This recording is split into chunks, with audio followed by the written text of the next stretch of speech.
ఇక్కడికి వచ్చిన అందరికీ నమస్కారం. థ్యాంక్స్ సారీ చెప్పకూడదు. ఇది ఈరోజు మెయింటైన్ చేయడానికి ట్రై చేస్తాను నేను కొంచెం. ఎందుకంటే అందరూ సిద్ధు ఏడి సిద్ధు సిద్ధు 100 సార్లు చెప్పావు సారీ థ్యాంక్స్ అనేది. ఓకే, ఫస్ట్ నా లైఫ్లో ఉన్న ఫస్ట్ దిల్రుబాకి చెప్తా. నా దిల్రుబా ఎవరో చెప్తా. నేను ఈ స్టేజ్ మీద కనీసం ఇలా నిలబడడానికి కారణమైన ఒకే ఒక్క దిల్రుబా, నా లైఫ్ టైం దిల్రుబా వచ్చి మా అమ్మ. ఈరోజు తీసుకొద్దాం అనుకున్నా, మా లైఫ్ టైం దిల్రుబాని తీసుకురాలేపోయా కొన్ని బిజీ పనుల వల్ల. సో మా డార్లింగ్ అక్కడ టీవీలో చూస్తుంది నన్ను. షీస్ అంటే తను చాలా సంతోషంగా ఉందని ఫీల్ అవుతున్నాను. అమ్మ Alivelu Mangathayaru, I love you, వస్తా, నీతో పాటే సినిమా చూస్తా. ఓకే, వెయిట్ చేయమ్మా. దాని తర్వాత ఇప్పుడు టీం గురించి వస్తే ఫస్ట్ నేను అడ్రస్ చేయాల్సింది ఈ కథ జర్నీ స్టార్ట్ అయిన దగ్గర నుంచి, ఓం పెట్టిన దగ్గర నుంచి నాతో ఉన్న వ్యక్తుల గురించి. వంశీ అన్న దానా దా దా దా దా రానా రా రా రా రా కళ్యాణ్ దా పైకి రా. శివాయుడు శివ రాలేదా? షెరీన్ ఎక్కడ? షెరీన్ సరే ఎక్కడ దాక్కున్నట్టుంది. సో వీళ్ళ నా టీం అంటే నేను ఓం పెట్టిన దగ్గర నుంచి నాతో పాటు ఉండి ఈ కథ కంప్లీట్ అయ్యి ఇది సినిమా అవడానికి 4 ఏళ్ళు పడితే ఈ 4 ఏళ్ళు కనీసం నన్ను వదలకుండా నా కోపాన్ని నా ప్రేమని నేను తిడితే బూతులు తిట్టించుకున్నారు, కానీ నన్ను ఒక్క మాట కూడా తిరిగి అనలా. వీళ్ళే నా బలం. అండ్ తర్వాత నా డైరెక్షన్ డిపార్ట్మెంట్ రండి అందరూ రండి. ఫస్ట్ చెప్పాలంటే మొండిగా నాతో పాటు 4 ఏళ్ళు కూర్చుంది ఓం. సార్ ఈ సినిమా అయ్యేదాకా నేను ఎక్కడికి వెళ్ళను సార్, మీ పక్కనే ఉంటాను, నాకు సెలవు కూడా వద్దన్నాడు. షూటింగ్ లేకపోతే ఖాళీగా ఉన్నా కానీ నాతోనే ఉన్నాడు. సాయి దా ఏంటి కృష్ణారాలదా ఏ చేసిమా దా పైకి రా.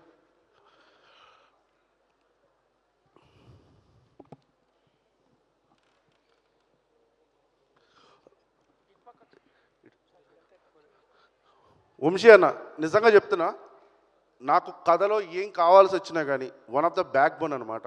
అంటే ఈ కథ ఇలా రన్ అవుతే తప్పు వెళ్తుంది, ఇక్కడ నువ్వు కరెక్ట్ చేసుకోవాలి అని దానికోసం ఫైట్ చేస్తాడు, తిడతాడు. నేను డైలాగ్ తప్పుగా చెప్తే ఇది అసలు డైలాగే కాదని చెప్తాడు. శివ త్రో చేస్తూనే ఉంటాడు సీన్లు. ఎన్ని చెప్పు నేను పడుకున్నాను రా స్వామి అన్నా సరే అది కాదు నాకు ఇది వచ్చింది ఇది అంటావా అంటాడు. ఆ టైప్. జయసింహ నాకు ఈ రైటింగ్ ప్రాసెస్లో చాలా బాగా హెల్ప్ చేశాడు. ఎందుకంటే కొన్ని మా హీరో గారు రాయలసీమ కాబట్టి తర్వాత అక్కడ జరిగే కొన్ని ఇన్సిడెంట్స్ ఉంటాయి, కథకు తాలూకు కావాల్సినవి కానీ ఎలిమెంట్స్ కానీ కథ జర్నీలో కొన్ని రియలిస్టిక్ ఇన్సిడెంట్స్ చెప్పడం, తర్వాత వాటిలోంచి ఏదైనా తీసుకోవడం, ఇలాంటి వాటికి ఒక లేయర్కు చాలా ఉపయోగపడ్డాడు. ఇంకా కళ్యాణ్ అయితే నాకు జాన్ జిగిడి అనమాట. నా కోసం శ్యామ్ సింగ్ రాయ్ సినిమా వదిలేసి వచ్చాడు ఒకసారి. ఏండలింగ్ అంటే నీతో ఉండిపోతాను పర్లేదు నీ దగ్గర నేర్చుకుంటున్నాను, నా దగ్గరే నేర్చుకుంటారు బాబు సర్లే ఉండని చెప్పి అప్పటి నుంచి ఉండిపోయాడు నాతోటి, అలాగే ఉన్నాడు. సో ఇది నా టీం, డైరెక్షన్ టీం. రేపొద్దు నేను కొట్టానంటే దానికి వీళ్ళ కూడా పర్సంటేజ్ చాలా ఉంటుంది. వీళ్ళే నా బ్యాక్ బోన్, నా ఫ్యామిలీ. అండ్ ఇట్లన్నిటికీ జరగాలంటే ఒక పెద్ద మనిషి కావాలి, మా టీం అందరికీ జరగాలంటే. అతన్ని మేము పెద్ద అయినా పిలుస్తాను నేనైతే. సురేష్ గారు యారు అన్ని పర్లేదు తరండి, నిలబడతా.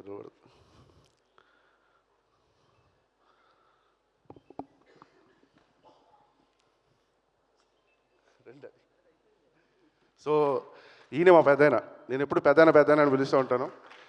సో ఈ సినిమా స్మూత్గా జరగడానికి, అందరి ఎమోషన్స్ హ్యాండిల్ చేయడానికి one of the main reason నన్ను మ్యాంగ్లూర్ తీసుకెళ్ళి అక్కడ లొకేషన్స్ బాగుంటాయి, వైజాగ్ కన్నా నేను 40 బీచెస్ ఉన్నాయి అని చెప్పి ఆ లొకేషన్లన్నింటిలో చాలా అందంగా అన్నీ చేపించాడు. Thank you sir. సారీ మళ్ళీ థ్యాంక్స్ వచ్చింది. Love you sir, love you. ఈరోజంతా లవ్ యూ, థ్యాంక్ యూ లేదు. On behalf of team, we love you, darling. So Sherin miss అయిపోయింది, ఎక్కడ దాకుంది తను. షెరీన్ ఈజ్ ద అంటే తను ఐడియాస్ బాగా ఇస్తుంది అనమాట, అంటే టెక్నాలజీ పరంగా ఐడియాస్ చాలా బాగా ఇస్తుంది. So thank you Shereen, thank you for everything. And next చెప్పాలంటే నా ఆర్ట్ డైరెక్టర్ గురించి చెప్పాలి. సార్ మనిషి అసలు మామూలుడు కాదు, సెటిల్ ఏమంటే ఇంకే వేస్తున్నాడు ఇక్కడ. Thank you darling, love you darling for everything. అంటే నీ వర్క్, నీ ప్యాషన్, నీ ప్రొఫెషన్ అన్నీ చాలా ఫ్యాంటాస్టిక్ జాబ్. అసలు వాట్ యూ డిడ్ ఈస్ నేను మర్చిపోలేను. లైఫ్లో ఇంకో సినిమా చేసినా కానీ ఏ సినిమా చేసినా కానీ నువ్వు ఖచ్చితంగా గుర్తు వస్తావు. You are my one of the Dilruba. Love you. And మా డిఓపి గారు, మా డార్లింగ్ డిఓపి సార్, ఒకసారి రండి సార్ సరదాగా స్టేజ్ మీదకి కలిసి రండి సార్, ఫోటో దిగుదాం రండి సార్ స్టేజ్ మీద. 3 ఏళ్ళ నుంచి చేసాం సార్ కాపురం, ఆ మాత్రం ఫోటో దిగకపోతే ఎలా? సో విశ్వాస్ గారి గురించి చెప్పడానికి ఏం లేదు, ఆల్రెడీ ఈజ్ ఎ ప్రూవెన్. 4 సినిమాలు చేశాడు ఆయన. నా దానికి వచ్చిన ప్లస్ ఏంటంటే నా సినిమాలో ఉన్న కమర్షియాలిటీ ఇప్పుడు దాకా చేయలేదు. సో ఏంటంటే కమర్షియల్ ఎలిమెంట్స్ డీల్ చేసినప్పుడు కానీ, తర్వాత ఫైట్ సీక్వెన్స్లు కానీ 1% కూడా నేను ఒకసారి ఒక టెక్నీషియన్ నమ్మినా, ఎవరు నమ్మినా కానీ I don't get any doubt. నేను వాళ్ళతోనే జర్నీ చేస్తా, వాళ్ళతోనే చివరి వరకు ఉంటా, నేను అలాగే నిలబడతా. నాకు అంతే ఇష్టం విశ్వాస్ గారు. అంటే డీటెయిలింగ్లో మేము మాట్లాడుకున్నప్పుడు కానీ, కూర్చున్నప్పుడు కానీ he have given the greatest inputs అనమాట. అంటే ఇలా చేద్దాం, ఒకవేళ మనకి జిమ్మి వర్కౌట్ అవ్వదు, ఇలా చేద్దాం, ఇలా ప్లాన్ చేద్దాం. ఇలాంటి ఇన్పుట్స్ ఆయన దగ్గర చాలా ఉన్నాయి, చాలా నేర్చుకున్నా. And thanks sir. మన ఫైట్ మనకు తెలుసు, ఎంత గట్టిగా యుద్ధం చేసామో ఈ సినిమా కోసం. Thanks for everything. Love you sorry, no thanks. So next ఇంకెవరిని మర్చిపోయాను, శ్యామ్ గారు చెప్తున్నా, రేపు పొద్దున డాల్బీలు బద్దలైపోతాయి, ఇంటర్వెల్ బ్లాక్కి క్లైమాక్స్ బ్లాక్ అయితే దాంట్లో రాసి పెట్టుకోండి, స్పీకర్లో బద్దలైపోతాయి ఖచ్చితంగా. ఇది నేను ఎగ్జాగరేట్ చేసి చెప్పట్లేదు, ఎందుకంటే సినిమా డిమాండ్ చేసింది కాబట్టి ఆ మ్యూజిక్ ఇచ్చాడు, సినిమా డిమాండ్ చేసింది కాబట్టి ఈ పాటలు బయటకు వచ్చినాయి. సో సినిమా ఏది డిమాండ్ చేస్తే అది ఇచ్చే ఒక మ్యూజిక్ డైరెక్టర్ నేను కలిశాను, అతని పేరు శ్యామ్ సిఎస్. గుర్తుపెట్టుకోండి, ఈ సినిమా తర్వాత ఖచ్చితంగా తెలుగులో ఒక ఆఫీస్ అయితే ఓపెన్ చేస్తాడు, మిగతా మ్యూజిక్ డైరెక్టర్లకి మంచి భయాన్ని అయితే ఇస్తాడు. ఇదైతే for sure I'm telling. Next KL Praveen గారి గురించి చెప్పాలి. సార్తో నేను ఫస్ట్ టెక్నీషియన్లో కథ చెప్పింది సార్కే. ఆయన చెప్పినప్పటి నుంచి ఒక 3 ఇయర్స్, ఈ 3 ఇయర్స్లో ట్రావెలింగ్లో ఏంటంటే ఒక బిగ్ బ్రదర్ లాగా అలా ఉండిపోయాడు. ఏ విషయమైనా, ఏ ఇన్సిడెంట్ అయినా కానీ అతను తీసుకునే ఛార్జ్ కానీ, అతను మాట్లాడే విధానం కానీ నాకు చాలా ఇష్టం ఆయన అంటే. So love you sir, love you. Today you are not here, మీరు చెన్నైలో ఉన్నారు, కలుద్దాం మనం కంపల్సరిగా. నెక్స్ట్ స్టంట్స్ విషయానికి వస్తే పృథ్వీ మాస్టర్ గురించి ఎంత చెప్పినా తక్కువే, ఎందుకంటే తనకున్న అగ్రెసివ్నెస్, నా హీరో సిద్ధుకున్న అగ్రెసివ్నెస్ రెండు చాలా మ్యాచ్ అవుతాయి, ఒక 50 to 60%. అది 100% మీరు సినిమాలో చూడొచ్చు. Love you darling. నెక్స్ట్ హర్షగడ్, ఎరా సారణాలంటరా, is a designer, costume designer, నా బావ. ఈ జర్నీలో నేను ఇండస్ట్రీలో డెబ్యూటెంట్గా స్టార్ట్ చేసాం, వాడు సక్సెస్ఫుల్గా కెరీర్ స్టార్ట్ చేశాడు, ఈరోజు నేను సక్సెస్ఫుల్గా సినిమా కంప్లీట్ చేశాను. థ్యాంక్స్ బావ for standing for me always. Love you. జిత్తుగడు ఎక్కడ, ఆడొకడు పరిచయం నెలరానికి బావ అన్నాడు, ఇంకేమన్నా అలా అర్థం కాలేదు. తర్వాత ఫ్యామిలీ మొత్తాన్ని ఒకటి చేస్తాడు. But I love his dance and everything. Love you బావ, love you so much. Eshwar master sir, hey జింగిలి, you have done the greatest job, beautiful. Love you sir, love you for everything. Next నా ప్రొడ్యూసర్ల గురించి చెప్పాలి. రవి గారు కథను ఎంత నమ్మాడంటే, ఈ సినిమాలో ఒక చేంజ్ ఓవర్ క్యారెక్టర్ ఉంటుంది, అది జరగడానికి కారణం ఆయనే. ఏంటంటే కథ బాగుంది కానీ సింగిల్ పాయింట్ మీద వెళ్తుంది, ఇంకో లేయర్ ఏదైనా యాడ్ చేస్తే అది అదిరిపోద్దేమని చెప్పాడు. దాని మీద వర్క్ చేసాం, తిరిగి వచ్చిన తర్వాత అందరికీ నచ్చింది. అది ఈరోజు మీరు రేపొద్దున స్క్రీన్ మీద చూడబోతున్నారు దాన్ని. Sir thank you sir, love you sir, Ravi sir. And next Rakesh Reddy garu, love you sir, love you so much for supporting from the last 3 years. అండ్ Saregama, without Sarigama, this project is not there. I am sure for that. Sahil bro, Ashish bro, and Pankaj, and whoever on the sets like Rahul and Virat, they have given the greatest support for us. Thank you bro, thank you, love you so much. Love you for whatever you have done. Then I have to come to my heroines. ఇద్దరు ఉన్నారు ఇక్కడ. First ఎవరికి చెప్తే ఎవరేమంటారని ఒక torture ఉంటుంది. తర్వాత సరే Maggi నుంచే మొదలు పెట్టడం పెడుతుంది కదా. సో మ్యాగీ వచ్చినప్పుడు అంటే నాకు మలయాళంలో నజరియా గారు ఉంటారు కదండి, అలా కావాలి నాకు మ్యాగీ క్యారెక్టర్ నేను చూసినప్పుడు.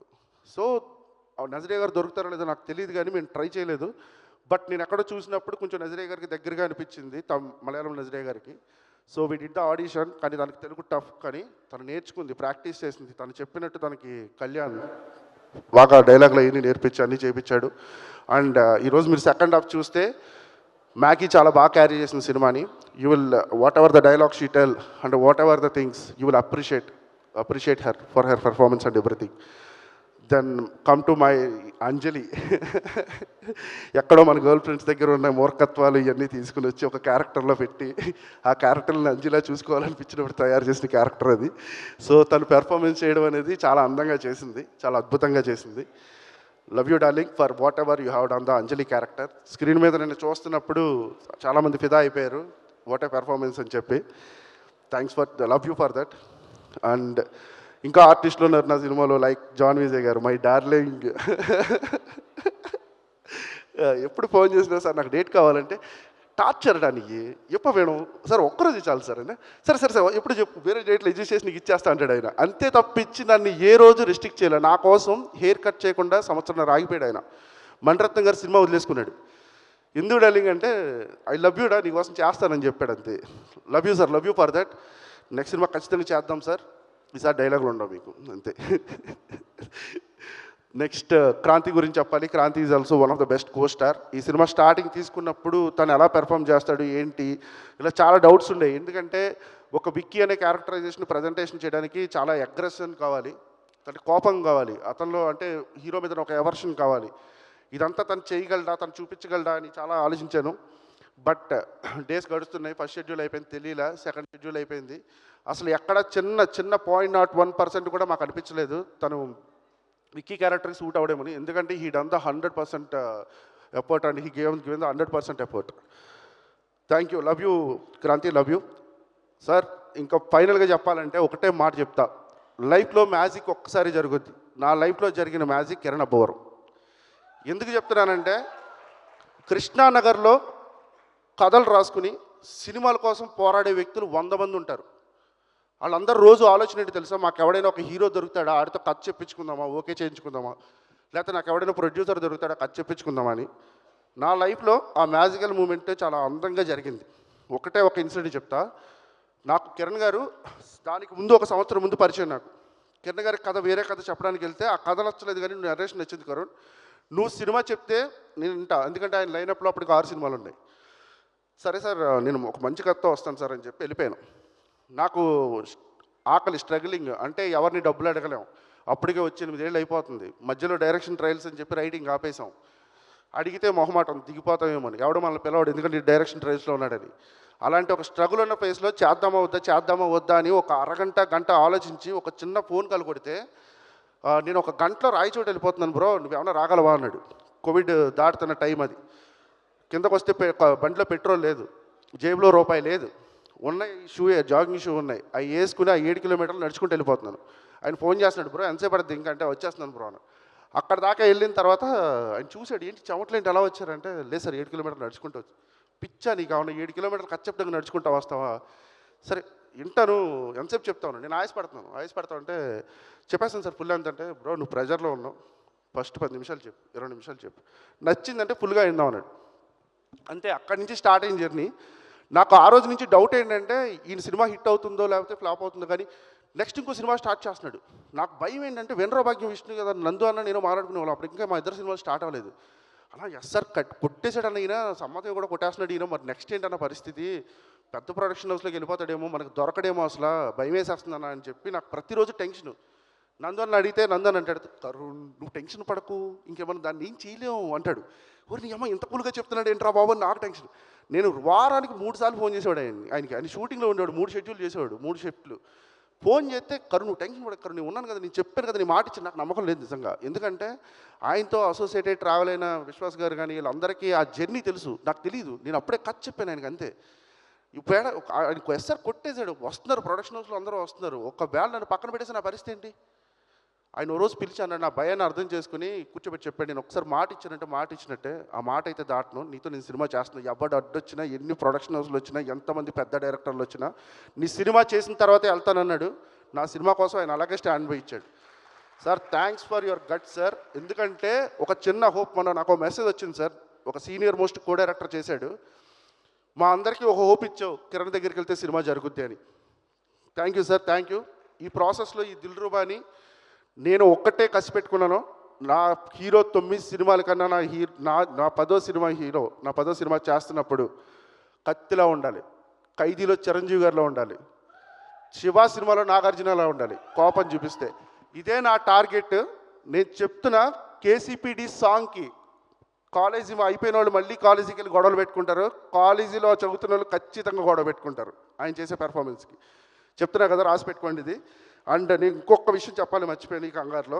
నేను మొదటిసారి సినిమా చూసింది 70mm థియేటర్లోనూ, 70mm కాదు మా ఊర్లో ఉన్న థియేటర్లో, ముగ్గురు మనగాలి సినిమా. మా నాన్న చేతకు మీద తీసుకుని వెళ్ళిన తర్వాత నా మొదటి థియేటర్కల్ సినిమా హీరో చిరంజీవి. ఆ చిరంజీవి గారు 3 క్యారెక్టర్లు చేస్తూ ఉంటే నాకు సినిమా అంతా ఒకటే డౌట్, ఈయనేంటి ముగ్గురు కనిపిస్తున్నాడు, వాళ్ళ అమ్మ ముగ్గురిని కనిపిస్తుంది ఏంటని. కిందకు వచ్చి సినిమా ఇంటర్వెల్ అయిపోయింది, క్లైమాక్స్ అయిపోయింది, బయటకు వచ్చిన తర్వాత చేతకు మీద వెళ్తూ ఉంటే మా నాన్న రివ్యూ అడుగుతూ ఉంటాడు అనమాట. మా పెద్దోడిని అడిగాడు, మా పెద్దోడు ఏదో చెప్పాడు, మా అమ్మని అడిగాడు ఏదో చెప్పింది. నేనేం ఆలోచిస్తున్నాను, డిప్ మీద ఎలా కొట్టి ఏంట్రా ఆలోచిస్తున్నావు అంటే, ఏం లేదన్నా వాళ్ళ అమ్మ ఒకేసారి ముగ్గురిని ఎలా కనిపిస్తుంది, అలాగే సేమ్ యాస్టీజ్ ఎలా కనిపిస్తుంది, వాళ్ళు ముగ్గురు హీరోలు ఎలా అయిపోయారు అడిగా. వారు పిచ్చాడు, దాన్ని సినిమా అంటారా అన్నాడు. అంటే ఈ సినిమా ఇండస్ట్రీకి రావడానికి ఫస్ట్ బీజం పడింది అక్కడే. మా నాన్న తీసుకెళ్ళిన ముగ్గురు మనగాలి సినిమా. అతను నా మొదటి హీరో, ఏది చిరంజీవి గారు. నేను థియేటర్లో చూసిన నన్ను ఇన్స్పైర్ చేసిన హీరో. నా మొదటి హీరో కిరణ్ అబ్బవరం. నేను సినిమా చేసింది ఇది ఎప్పటికీ ఇలా నిలిచిపోద్ది. గూగుల్లో నేను రేపొద్దున ఎవరితో అయినా చేయొచ్చు, ఆయన ఎవరితో అయినా ఎంత పెద్ద డైరెక్టర్ అయినా చేయొచ్చు, కానీ కరుణ్ గారు ఫస్ట్ సినిమా హీరో ఎవడంటే కిరణ్ గారే. Love you darling, I love you so much. ఎంత లవ్ చేస్తున్నానంటే నీ కోసం ఏదైనా చేసేంత పిచ్చి. కేసీపీడి కావచ్చు, ఏదైనా నువ్వు రాయమంటే డైలాగులు 100 రాస్తా. నిన్ను చూపించడానికి ఎలివేషన్ ఎవరు నీకు, నిన్ను చూపించడానికి, నీ క్యారెక్టర్ చూపించడానికి ప్రతి క్షణం నేను రాస్తా. Thank you. నిన్న షో చూసి మీరు కూర్చుని పక్కన కూర్చుని ఒక మాట అన్నారు, పగల దుబ్బావు ఇంకేం కంగారు పడకు, 14వ తారీఖున థియేటర్లో కూర్చుందో తడి కొట్టేసుకుని పడుకో అన్నారు. రాసి పెట్టుకోండి మీరు కూడా. 14వ తారీఖు మార్నింగ్ చూసిన ప్రతి ఒక్కడు ఖచ్చితంగా అయితే కిక్ ఫీల్ అవుతాడు. తర్వాత నాతో చెప్పేది ఏంటంటే the new Avatar of Kiran Abbavaram అని చూసానని చెప్తారు. Damn sure. Thank you, love you అందరికీ, లవ్ యూ ఆల్ మై దిల్రూబాస్. కొంతమంది పేర్లు మర్చిపోయి ఉండొచ్చు సార్, లైక్ కళ్యాణ్ రెడ్డి గారు, సంతోష్ గారు, తరుణ్ గారు. Sorry for everything. అంటే కొంచెం కంగారులో ఉన్నాను, అండ్ టైం కూడా 10:15 అయిపోయింది, జనాలు కొడతారు ఇంకా. బ్రహ్మానందం గారు చెప్పినప్పుడు క్లాసుల టైం ఇది.